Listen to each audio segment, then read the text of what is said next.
저는 오늘 말씀을 어떻게 하면 좀 부부 간의 관계가 돈독하게 될 수 있을까, 부부의 문제를 또 부부의 위기를 어떻게 하면 잘 극복할 수 있을까라고 하는 생각으로 말씀을 준비를 했습니다. 혹시 오늘 교회 오면서 차에서 싸우고 오신 분 계세요? 예, 여러분, 교회에 오는 차속이 굉장히 조심해야 될 장소예요. 예, 제가 여러 분들 중에 교회에 오다가 싸워서 교회 안 들어오고 다시 간 분들이 몇몇 있는 걸로 알고 있습니다. 예, 몇몇. 그래서 저도 교회 올 때는 뭐 지금은 다 따라오지만 옛날에는 제가 같이 올 때는 아내하고 제발 이야기하지 말라고 제가 부탁을 합니다. 그래서 괜히 하면은 또 교회 일 뭐 이것저것 이야기하다 보면 또 이게 또 여러 가지 또 이야기 나올 수 있잖아요. 그래서 제발 부탁하니까 이야기하지 말고 가만히 가자. 그래서 아주 침묵하며 교회 다녔던 그런 기억이 납니다. 혹 오늘 교회 오다가 혹 다툰 그런 분들이 있으면 여러분 집에 가서 꼭 사과하길 바랍니다.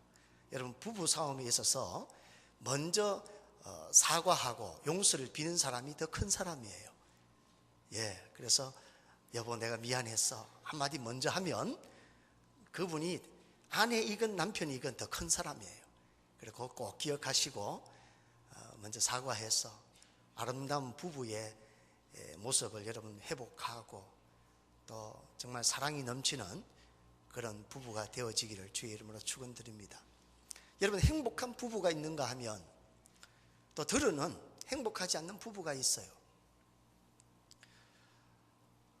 저희 친구 목사님이 상담을 하시기 때문에 부부 상담을 많이 받았습니다.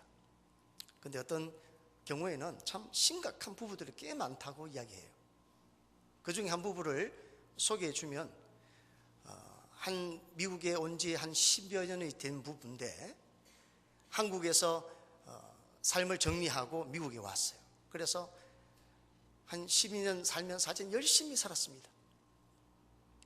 그래서 한 7년 정도까지는 다른 사람의 사업체에서 일하면서 미국을 배우고 또 미국의 환경을 적응하면서 열심히 살았는데 약 7년 정도 가면서 이제 한국에서 가지고 온 돈 또 7년 동안 모은 돈 다 합쳐서 개인 사업을 구입했어요. 사업체를 구입했어요. 그 델리 가게를 구입을 했는데 여러분, 다른 사람들 밑에서 일할 때는 몰랐지만 내가 일하면, 내가 오너십을 가지고 개인 사업을 하면 막 잘 될 것 같은 그런 느낌이 있지 않아요? 그래서 이분들도 그런 마음으로 시작을 했는데 막상 오픈을 하다 보니까 이게 안 되는 거예요. 분명히 구입하기 전에는 손님들이 많이 오는 것을 확인하고 다 점검하고 샀는데 본인들이 인수하고 나니까 그 전에 왔다 갔다 하신 그 손님들이 대체 다 어디 가고 오지를 않는 거예요. 그래서 너무 속상하고 결국 1년 가까이 버티다가 문을 닫게 되었어요. 여러분 생각해 보세요. 한국에서 가지고 온 목돈 또 7년 동안 일하면서 모은 그런 돈들과 합쳐서 개인 사업체를 구입했는데 이제 다 날아간 거예요. 희망이 없어. 어쨌든 미국이라는 데서 좀 잘 살아보겠노라고 또 우리 자녀들에게 좋은 환경을 한번 좀 물려주겠노라고 하는 그런 생각으로 미국에 와서 생활했는데 한 12년 지나면서 쫄딱 망했어요. 이 부부 간의 관계가 여기서부터 완전히 깨졌습니다. 여러분, 물질이 날아갔으면 부부애라도 좋아야 되잖아요. 그런데 정말 소중한 물질이 다 날아가고 이제 남은 것이라고는 단지 사랑하는 남편과 아내 두 사람밖에 남지 않았는데 이 두 사람이 이제 티격태격 싸우기 시작합니다. 여러분, 어떤 어려운 문제가 찾아오면요, 여러분 항상 조심해야 돼요. 항상 이 싸우지 않는 그 비결을 좀 배워야 됩니다. 그래서 이 두 분이 싸우다가 결국에 남편이 폭력을 휘두르고 이 모든 것은 당신 때문이 아니야. 당신이 그냥 너무 급하게 이 사업체를 구입하자고 하는 바람에 여기까지 오지 않았냐. 이제 서로 상대를 탓하다가 결국 폭력을 행사하고, 그리고 아내는 경찰에 신고합니다. 그 경찰들이 와서 남편은 잡혀가고, 하여튼 가정이 그냥 한순간에 무너졌어요. 그리고 그 사건 이후로 남편은 집을 나가고 난 6개월, 1년 돼도 집에 안 들어옵니다. 아내는 자녀들을 키우면서 참 이 모양 저 모양의 힘든 과정을 겪으면서 참다 못해 목사님에게 찾아와서 이제 정리하렵니다. 목사님, 이런 상황이니까 정리하는 게 맞지 않겠습니까? 그래서 그 친구 목사님에게 찾아가서 그렇게 상담을 받았답니다. 여러분, 이런 가정만 있겠습니까? 이런 유사한 가정들이 오늘날 살아가는 우리의 삶의 주변에 보면은 많이 있습니다. 많이 있어요. 행복하게 보이는 그런 부부처럼 보여도 조금만 깊이 들어가면 문제가 있어요. 조금만 깊이 들어가면 말할 수 없는 관계에 심각한 문제가 그 속에 있어요. 대화가 끊어진 부부가 있습니다. 더 이상 서로의 삶에 대해서 간섭도 하지 않는 그런 부부도 있습니다. 함께 자지도 않아요. 그저 형식만, 무늬만 부부지 전혀 부부로서의 삶을 살아가고 있지 않는 그런 부부들이 오늘날 얼마나 많이 있는지요. 우리 교회, 우리 성도님들 보면은 그런 분들이 없어서 참 감사해요. 보니까 다들 행복한 것 같아요. 아멘이세요? 아멘 안 하신 거 보니까 아닌가? 무늬만 부부로 앉아 계신 분 계세요?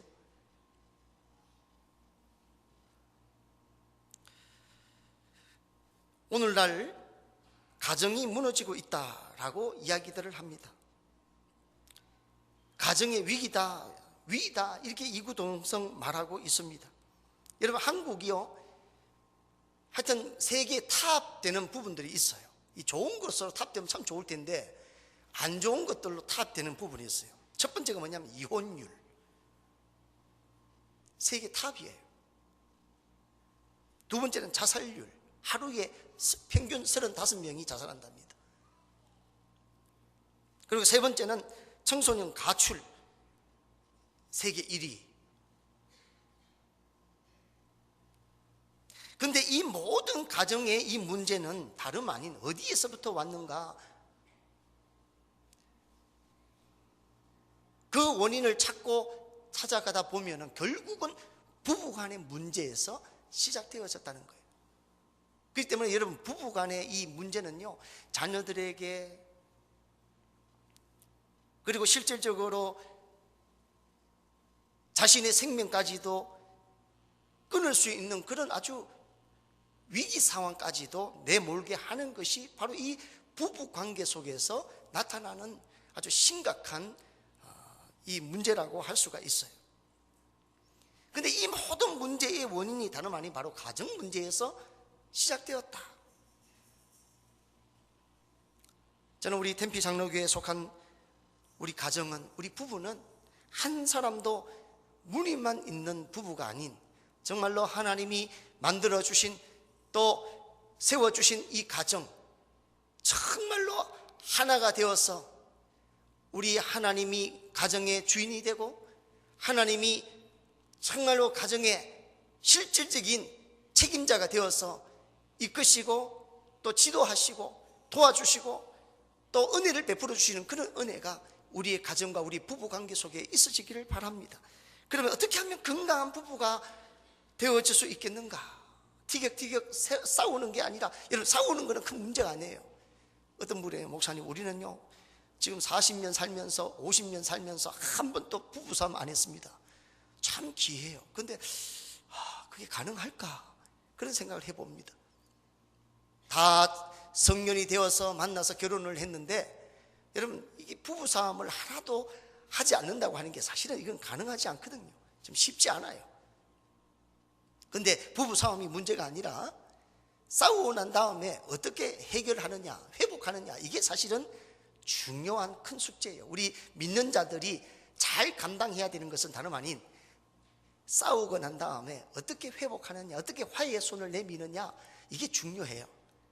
그렇다고 해서 목사님 오늘 말씀 들어보니까 싸우는 건 괜찮다니까 오늘 저녁부터 한바탕 하자, 이렇게 하지 마시고, 안 싸우는 건 좋아요. 근데 피치 못해서 혹시나 다투거나 또 언쟁이 있을 시에는 어떻게 회복할까? 여기에 여러분 초점을 맞추고, 회복하는 방법은 다름 아닌 바로 하나님이 원하시고 하나님이 가르쳐 주시는 방법대로 여러분이 해결하시기를 바랍니다. 오늘 말씀도 바로 그 맥락으로 어떻게 하면 건강한 가정, 또 부부의 위기를 맞은 그 부부를 어떻게 하면 잘 회복시켜 줄까라고 하는 그 원리를 오늘 말씀을 통해서 우리가 한번 살펴보기를 원합니다. 오늘 말씀에 보면 하나님이 아브라함에게 나타납니다. 그 나타난 때가 언제냐면 아브라함이 99세 때 아브라함에게 나타나서 여기에 1절에 보면은 이렇게 말씀합니다. 나는 전능한 하나님이라. 너는 내 앞에서 행하여 완전하라. 그렇게 말씀하고 있어요. 여러분, 아브라함이 75세 때 아들을 약속받은 지 24년, 99세라고 하면은 바로 24년, 이제 내년 100세 때 이제 이삭이 태어나는 거예요. 근데 바로 1년 전에 24년이 되는 때에 나타나서 이렇게 말씀하시는 거예요. 나는 전능한 하나님이다. 여러분, 성경에 보면은 하나님 당신 자신이 어떤 하나님이라고 하는 것을 늘 보여주는 그런 대목이 나와요. 특히 또 본인 스스로 나는 어떤 하나님인가를 이야기를 하세요. 그래서 오늘 본문에 보면 본문을 통해서 소개하고 있는 하나님은 전능하신 하나님입니다. 전능하신 하나님. 그런데 그 다음 구절에 있는 너는 내 앞에 행하여 완전하라. 그렇게 말씀하고 있어요. 여러분, 이 말씀은 어떻게 이해를 해야 할까요? 그리고 계속해서 2절에 보면은 내가 내 언약을 나와 너 사이에 두어 너를 크게 번성하게 하리라 하시니, 4절 너는 여러 민족의 아버지가 될지라, 6절 내가 너로 심히 번성하게 하리니. 이 말씀은요, 아브라함에게 일찍이 찾아가셔서 말씀하시는 부분과 별반 다를 바가 없는 동일한 아브라함에 대한 약속의 확정이요, 다시 한번 하나님의 언약에 대한 리마인드 되는 그런 부분입니다. 그런데 1절 후반절에 있는 너는 내 앞에서 행하여 완전하라, 이 대목을 어떻게 이해를 해야 할까요? 여러분, 아브라함의 입장에서는요, 사실 하나님이 24년이나 시간을 끌어서 나타난다면, 아유, 아브라함 수고 많았다, 기다린다고 얼마나 고생했니, 봐라 내 아내 사라의 배를 봐라, 불러오고 있지, 봐라 조금 1cm가 불렀어, 2cm 불렀어, 그러면서 그런 증거를 보여주면 아브라함의 입장에서는 이 좀 마음이 편할 것 같아요. 왜? 24년을 기다렸는데. 근데 24년을 기다려서 나타나서 하나님이 하신다고 하는 것이 다름 아닌 너는 내 앞에서 행하여 완전하라.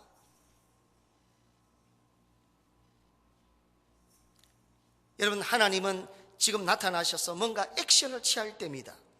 그런데 나타나셔서 그런 말씀을 하시는 거예요. 그리고 전에 강조했던 여전히 내가 내 언약과 나와 너 사이에 두어 너를 크게 번성하게 하리라. 너는 여러 민족의 아버지가 될지라. 내가 너로 심히 번성하게 되리라. 계속해서 같은 말을 반복하고 있습니다.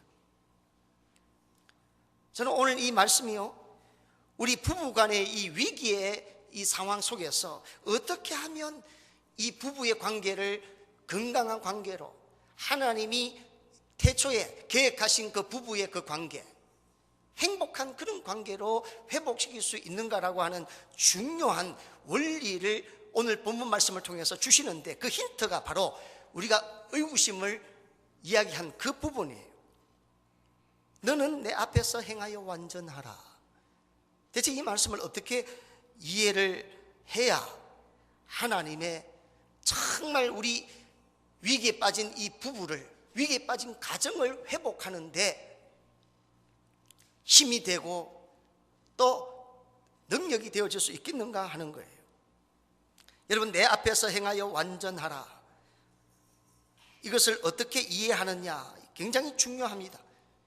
그리고 그 답이 오늘 이 시간에 함께 문제를 제기한 그 문제에 대한 답이 되어질 수 있어요.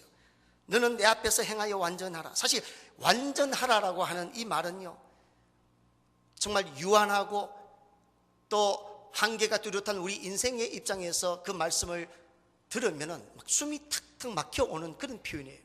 여러분, 우리 인간은요, 완전이라고 하는 표현과는 관계가 먼 존재들이에요. 여러분, 완전하다라고 하는 히브리어는 타밈이라고 하는 말인데, 이 타밈은 흠이 없는 것, 완벽한 것, 그것을 의미해요. 제사를 지낼 때 제사에 바치는 제물이 흠이 없고 또 세상적으로 더럽히지 아니하는 순결하고 깨끗하고 완벽한 제물을 의미하는 그 단어가 바로 이 타밈이라고 하는 히브리어 단어예요. 이 완전이라고 하는 단어 속에 바로 그 의미가 있는 거예요. 그런데 아브라함에게 하나님이 요구하는 것이 바로 그거예요. 완벽해라, 완전해라. 여러분, 아브라함이 어떻게 완벽할 수 있겠습니까? 완전할 수 있겠습니까? 이것은 단순히 하나님이 문자적으로 또 윤리적으로 도덕적으로 아브라함에게 요구하는 부분이 아니라고 하는 것은 분명해요. 왜? 하나님은 누구보다도 인생이 얼마나 부족한지, 얼마나 연약한지 잘 아시는 분이기 때문에 그렇습니다. 하나님이 우리를 하나님 당신의 자녀로 불러주셨다 할지라도 우리는 여전히 육에 속한 사람이에요. 여전히 우리는 죄 가운데 살면서 결국 하나님의 영광을 가리면서 살 수밖에 없는 인생이 우리라고 하는 사실이에요. 그런데 그것을 누구보다도 잘 아시는 우리 하나님이 완전을 요구하고 있어요. 완전을 요구한다. 그래서 그 말은 완벽한 삶은 적어도 아니라고 하는 거. 왜? 우리 인간은 그런 존재가 아니기 때문에. 근데 그 의미가 뭐냐?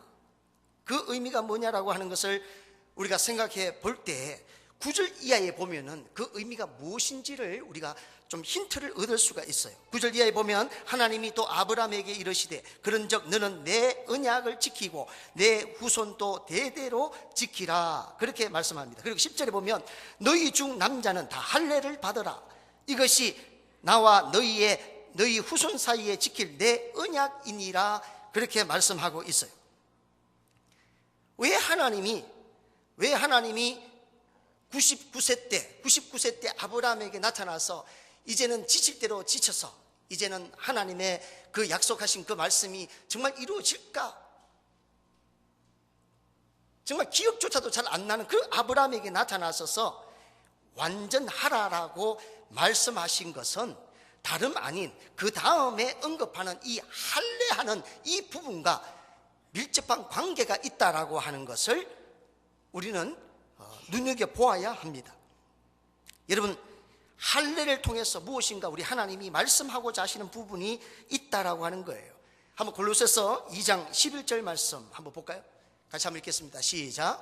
또 그 안에서 너희가 손으로 하지 아니한 할례를 받았으니 곧 육의 몸을 붓는 것이요 그리스도의 할례니라. 자, 여기서 할례에 대해서 육의 몸을 벗는 것이라, 그렇게 말씀하고 있습니다. 여러분, 히브리 사람들의 입장에서 할례는요 생명과도 같아요.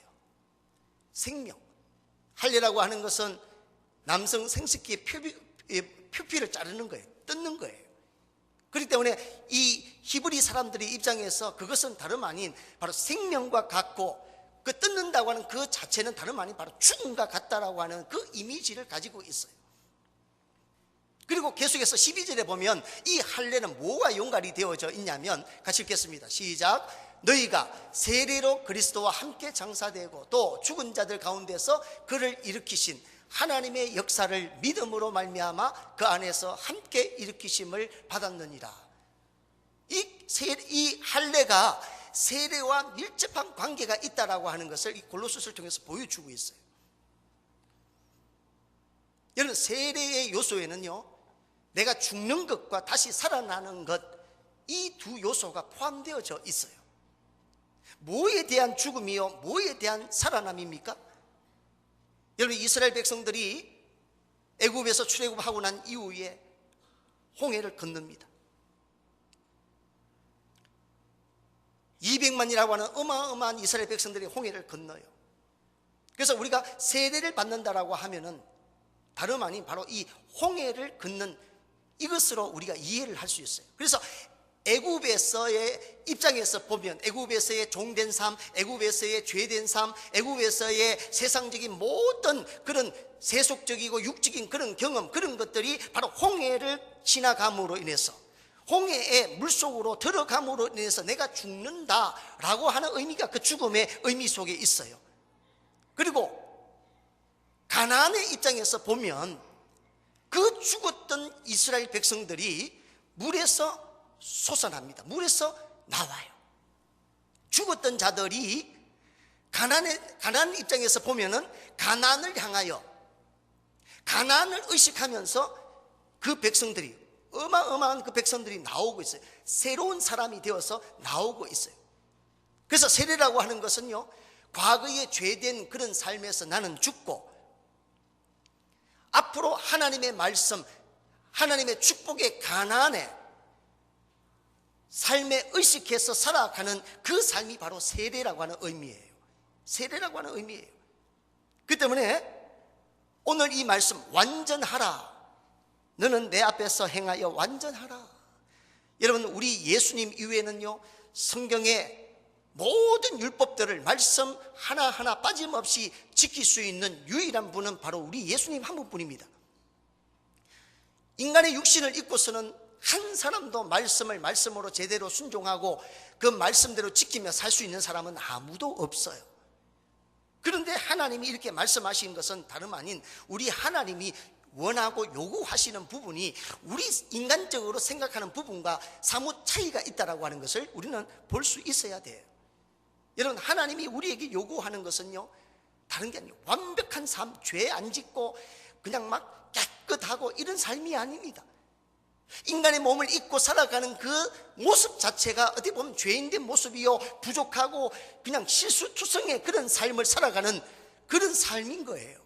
근데 그런 인생을 보면서 하나님이 완전하라고 말씀하시는 것은 다름 아닌 바로 늘 죄에 대해서 죽고, 과거의 세상 속에서 내가 살았던 육의 모습 속에서 나는 늘 죽고, 하나님 말씀, 하늘나라 가나안을 향해서 늘 의식하면서 살아가는, 그 말은 곧 하나님 한 분을 의식하면서 살아가는 그 삶을 의미하는 거예요.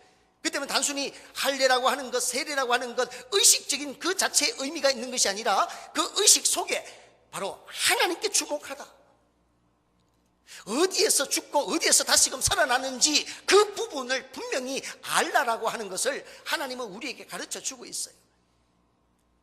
그 때문에 너는 내 앞에서 행하여 완전하라라고 말씀하시는 것은 바로 그 의미인 거예요.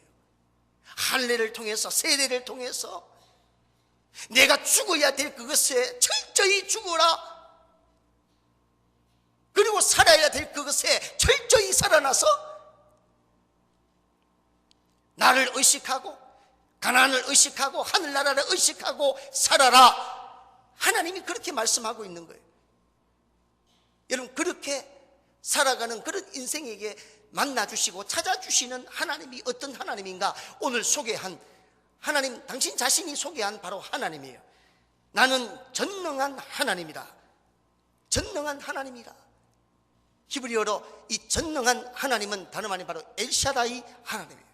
엘샤다이 하나님. 하나님이 인생에게 찾아오실 때는요, 가장 절박할 때 하나님이 어떤 하나님인가라고 하는 것을 가슴에 절절히 느껴지도록 그렇게 하기 위해서 우리 하나님은 우리에게 찾아오세요. 하나님은요, 지금 당장 뭐 아들이 있든지 없든지 간에 지금 현실상에서 찾아온 우리 인생의 문제가 해결되든지 안 되든지 이 부분에 대해서는 하나님 입장에서는 큰 이슈가 아니에요. 하나님 입장에서 큰 이슈는요, 다름 아닌 하나님과의 관계성이에요. 늘 하나님과 함께하고 하나님 아니면 안 된다라고 하는 그 부분들. 그래서 하나님은 이런 마지막 절대절명의 순간, 도저히 아브라함의 입장에서는 이제 24년을 기다렸어요. 특별히 99세라고 하는 것은 다른 것이 아니라 이제는 더 이상 기다릴 수 없고, 이제는 더 이상 하나님의 약속을 붙들 수 없는 마지막 인간, 이 연약한 한계를 보여주는 나이가 99세예요. 그때 하나님은 딱 나타나신 거예요. 그러면서 완전한 자가 되라 라고 말씀하시면서 철저히 네가 할 수 있는 것은 죄를 짓지 않기 위해서 늘 먼지를 털고 내 삶을 돌아보고 그렇게 살아가는 것이 아니라 무엇에 대해서 죽어야 되는지, 무엇에 대해서 살아야 되는지 이것을 보면서 나에게 주목하라라고 말씀하시는 거예요. 그렇게 하면 바로 엘샤다이, 바로 전능한 하나님, 내가 너에게 찾아가리라 그렇게 말씀하고 있어요. 여러분, 엘샤다이 하나님이 하시는 일이 뭔지 아세요? 여기 4절에 보면 보라, 내 언약이 너와 함께 있으니 너는 여러 민족의 아버지가 될지라. 여기서 아버지가 될지라라고 하는 이 말은요, 우리 한글 성경과 또 우리 딴 성경을 보면은 미래적 의미로 쓰여진 걸로 우리가 보여집니다. 그런데 여기는요, 완료형으로 쓰여졌어요. 완료형. 너는 민족의 아버지가 앞으로 될 것이다, 이렇게 말씀하는 부분도 될 수도 있지만 원어적 의미는요, 히브리어 말로는 완료예요. 완료는 뭐예요? 이미 되어졌다라고 하는 거예요. 현재 완료라고는 현재 그렇게 그런 사람이 되어서 내가 살고 있다라고 하는 것을 이야기하고 있습니다.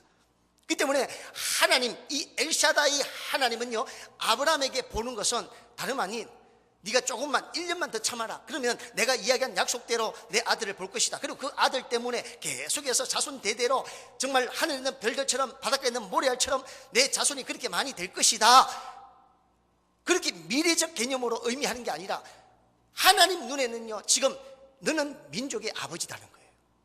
지금 현재 너는 수많은 자녀들을 거느리고 있다라고 봐주는 거예요. 완료형으로 말씀하고 있는 거예요. 여러분, 하나님의 눈은요, 시각이 달라요. 우리 인간의 눈과 하나님의 눈은, 우리는 보여지는 대로 그냥 보지만 하나님은 미래까지도 다 보고 그 미래 것을 현재 완료로 사용하시는 그런 분이에요. 그분이 바로 엘샤다이 하나님, 전능하신 하나님. 그 하나님이 바로 그렇게 보시면서 말씀하고 있는 거예요. 그러니 여러분 보세요. 하나님이 그렇게 능력 있는 분이기 때문에 아브라함이 어떤 존재인가라고 하는 것을 미리 보고 현재 그런 존재인 것을 보고 살아갑니다. 능력 있는 자만 미래를 현재로 가지고 와서 살아갑니다. 그잖아요. 모든 사물을 본다고 모든 사람이 똑같이 보는 건 아니잖아요. 그죠? 사막 한가운데, 야, 이 넓은 땅, 정말 이 죽은 땅, 이게 사람이 살 곳이 못해. 보통 사람들은 그렇게 생각하는데 어떤 사람은 야, 여기에 도시를 건설하면 다 돈이 되겠구나. 그렇게 세워진 게 라스베가스 아닙니까? 어떤 사람은요, 아무것도 아닌데도 보면은 다른 걸로 보여. 돈으로 보이고 뭔가 엄청난 걸로 보이고, 그 차이가 뭐냐면 바로 능력의 차이입니다. 우리 하나님은 바로 그런 하나님이에요. 전능한 하나님, 엘샤다이 하나님. 그 하나님이 아브라함을 보니까, 그렇죠? 오늘 그 다음 말씀에 보니까 이제 후로는 내 이름을 아브라함이라 하지 아니하고 아브라함이라 하리니, 이제 후로는 이라고 하는 표현을 썼지만 하나님은 처음부터 아브라함은요, 아브라함이었어요. 여러분, 아브라함은 존귀한 아버지, 한 가정의 아버지의 의미지만 아브라함은 열방의 아버지, 열국의 아버지예요. 그래서 아브라함을 처음 부를 때, 처음 만나는 그 순간에 우리 하나님은 이미 아브라함이에요. 아브라함. 왜? 우리 하나님은 엘샤다이 하나님이기 때문에 그래요. 여러분, 전능하신 하나님을 우리가 만나게 되어지면 우리도 보는 시각이 달라집니다. 여러분, 우리 교회가 현재 무엇을 보느냐, 내가 지금 현재 무엇을 보고 살아가느냐, 이것은요, 전능하신 엘샤다이 하나님을 내가 인격적으로 만났느냐 만나지 않았느냐, 이것에 의해서 보여지는 것이 달라진다니까요. 뭘 보고 우리가 살아야 되겠습니까? 가정생활도 마찬가지예요. 보여지는 게 없으니까 상대를 비난하고 탓하고 결국은 헤어지고. 여러분, 하나님이 부부의 연을 맺게 해준 것은 그렇게 서로 탓하라고 그렇게 하나님이 부부 연을 맺게 해 주었습니까? 여러분, 부부 삶은요 실제적인 삶이에요. 여기 혹시 청년들 있습니까?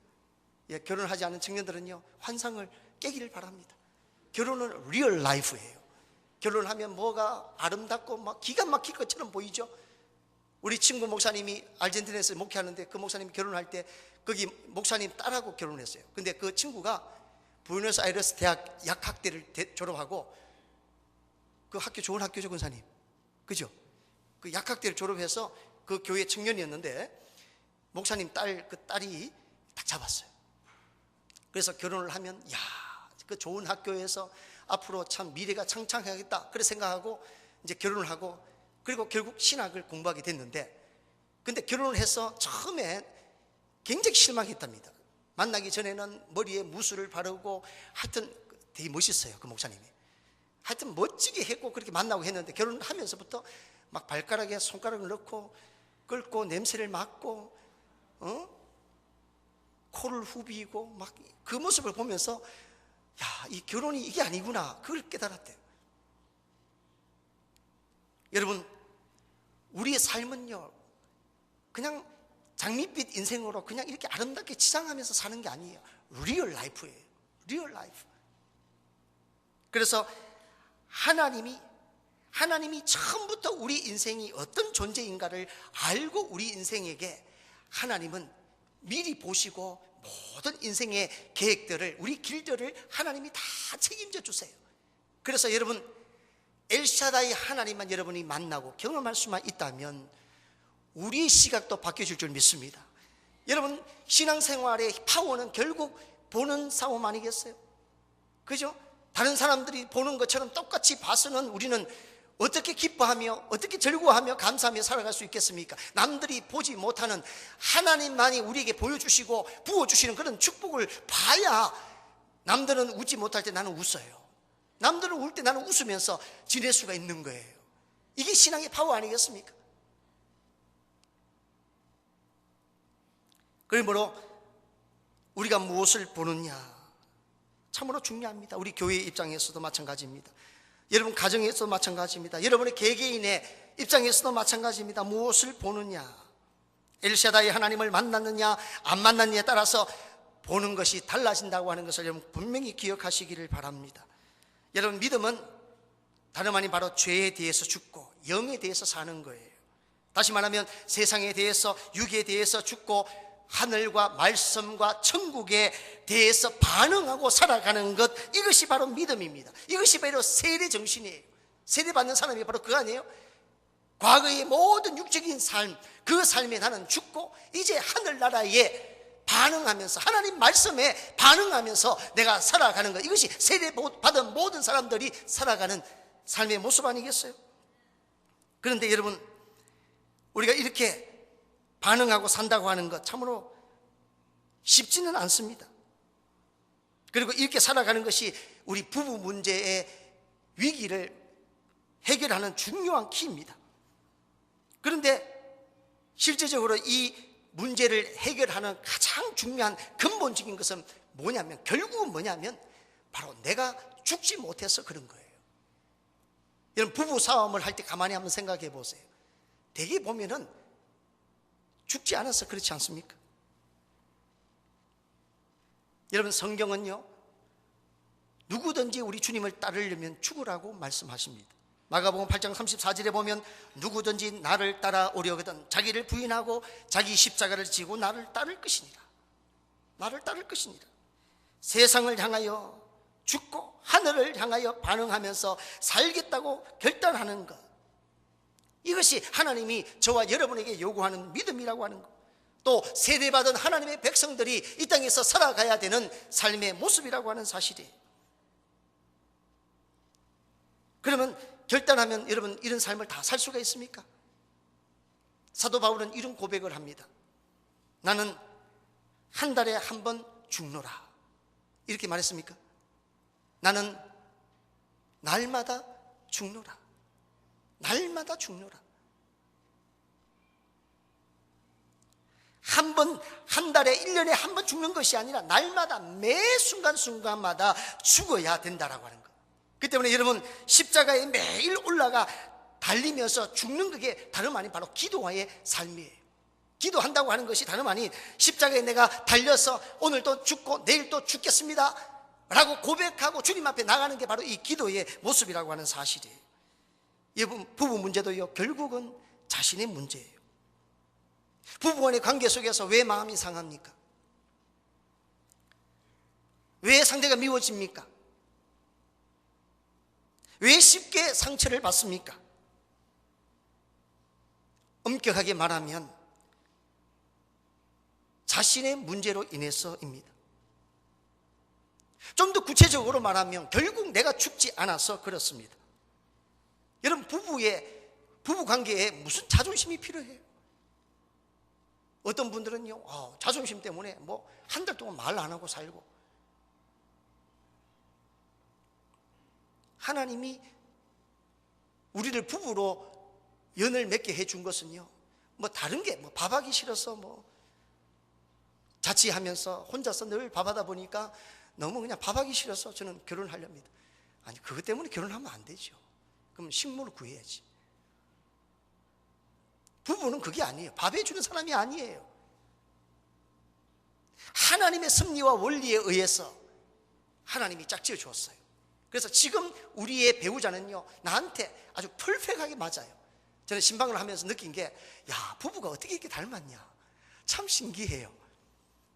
성격도 닮고요, 또 이렇게 말하고 생각하고 하면 좀 느낌도 비슷해요. 참 닮아요. 한번 보세요. 옆에 분하고 한번 보세요.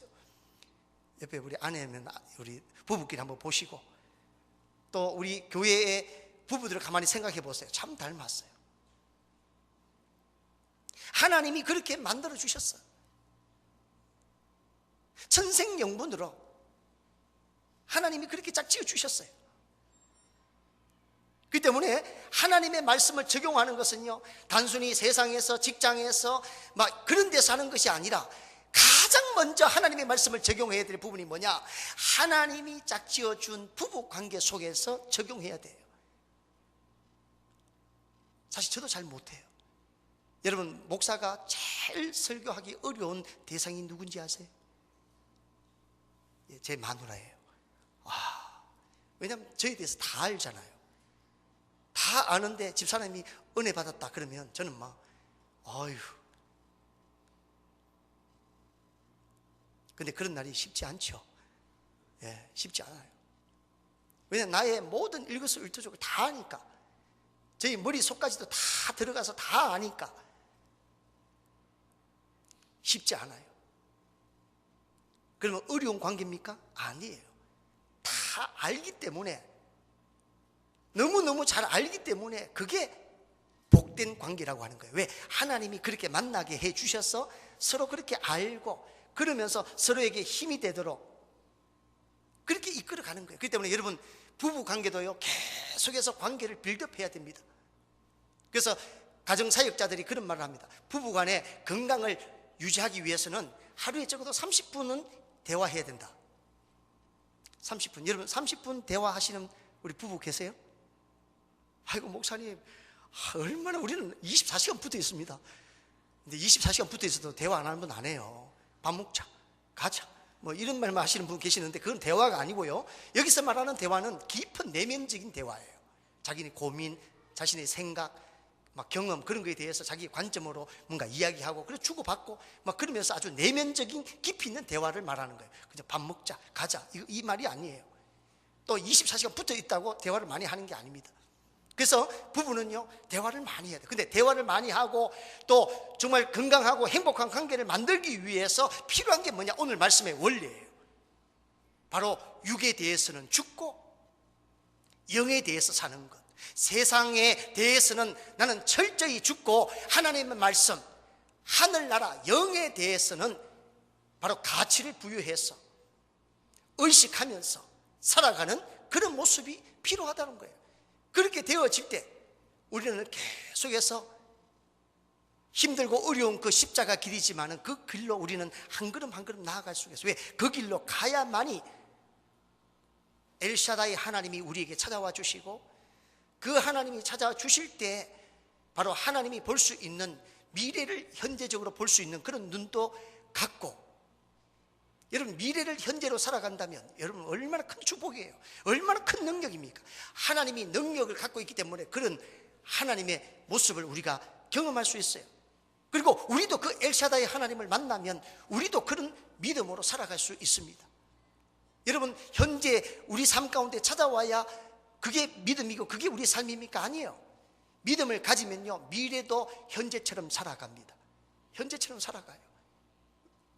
그 원리는 다름 아닌 바로 세상으로는 죽고, 그리고 하늘나라 하나님의 말씀에 민감하게 반응하면서 살아갈 때 우리는 그런 삶을 살게 되어지고, 그것이 바로 세례의 정신이고 그것이 믿음으로 승리하는 그런 원리라고 하는 사실이에요. 그래서 결국은 이것이 바로 부부간에도 적용이 되어지면 바로 그 부부가 건강한 부부, 아무리 위기의 상황이 닥친다 할지라도 엘샤다이 하나님이 그 부부 가운데 찾아와서 만나주시고 간섭하시고 이끌어 주신다면, 여러분 미래를 볼 수 있는 그 하나님이 그 미래를 우리에게 알려준다면, 여러분 현실에 안주하고 현실로 인해서 절망하고 살아가는 그런 인생이 과연 몇이나 되겠어요?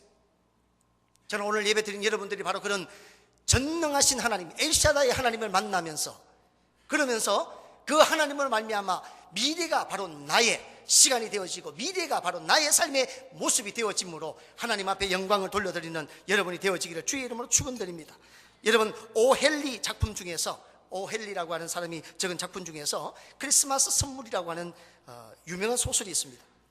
그 내용에 보면은 가난한 부부가 있는데 그 부부는요 서로 너무너무 사랑했어요. 남편이 아내를 사랑하는 것, 또 아내가 남편을 사랑하는 그 마음이 너무너무 애틋했습니다. 그런데 크리스마스가 다가와요. 그래서 그 부부가 생각합니다. 사랑하는 남편, 사랑하는 아내에게 이번 크리스마스 때 무슨 선물을 줄까? 근데 돈이 없는 거예요. 선물을 주고 싶은데 너무너무 사랑하는 마음이 애틋한데 근데 선물 줄 만한 여유가 전혀 없어요. 그래서 고민한 끝에 남편은요 정말 대로부터 물려받은 시계가 있었어요. 그래서 그 시계를 팔아서 돈을 만들어서 아내 아름다운 그 긴 머리를 좀 이렇게 가꿀 수 있는 좀 이렇게 장식, 머리핀들 이런 것들을 사갖고 아내에게 주려고 다 준비를 했습니다. 아내는 남편에게 생각합니다. 사랑하는 남편, 이 남편을 위해서 내가 뭘 해줄까? 그런데 돈이 없어요. 할 수 있는 것은 다름 아닌 긴 생머리를 자른 거예요. 그래서 생머리를 잘라서 남편에게 뭘 해줄까? 가부로부터 물려받았던 그 시계, 오래된 그 시계 줄이 낡은 것을 보고 시계줄을 좀 갈아줘야 되겠다 싶어서 시계줄을 샀어요. 그리고는 크리스마스 날 이브 날 부부가 만나서 선물을 주려고 짱 했는데 서로에게 다 필요 없는 물건이 되고 만 거예요. 필요 없는 물건이 되었지만은 그 부부는 서로를 쳐다보면서 너무나 행복하고 기뻐했다라고 하는 그런 소설 이야기입니다. 여러분 무엇을 말하고 있습니까? 스스로 죽지 않으면 이런 사랑을 할 수가 없어요. 하늘에 대해서 반응하지 않으면 이런 관계로 발전할 수가 없습니다. 좀 더 손해보는 것, 자존심 상하는 것, 불편을 감수하는 것, 그것은요 우리 십자가 정신을 통해서 철저하게 내가 죽고 예수 안에서 살아날 때 그때만이 가능한 그런 부분이에요. 그래서 오늘 여러분들에게 특별히 저도 포함해서 도전해 드리고 싶은 것은 바로 그거예요. 여러분 가정을 건강하게 지키시기를 바랍니다. 가정 지키는 것은요 그냥 내 하나 잘 살기 위함이 아니에요. 하나님의 명령입니다. 하나님이 만들어준 가장 기본적이고 아주 중심이 되는 핵심이 바로 이 가정이에요. 그 가정을 우리가 건강하게 지켜야 되는 사명이 우리 가운데 있습니다. 그 가정을 건강하게 지키는 비결은 다름 안 거예요. 철저히 세상에 대해서 나는 죽고, 그리고 하늘에, 그리고 하나님의 말씀에, 하나님의 뜻에 민감하게 반응하면서 살아갈 때 그것이 곧 십자가의 삶이고 그것이 곧 바로 하나님께 나아가서 기도하는 그런 내용이 되어질 때 우리 인생은 아무리 힘들고 어려워도 회복되어지고 다시금 일어나고, 그리고 하나님이 부어주시는 아름답고 귀한 부부, 그런 가정이 되어서 하나님이 일하시는 축복된 그런 가정 되어지시기를 주의 이름으로 축원드립니다. 기도하겠습니다.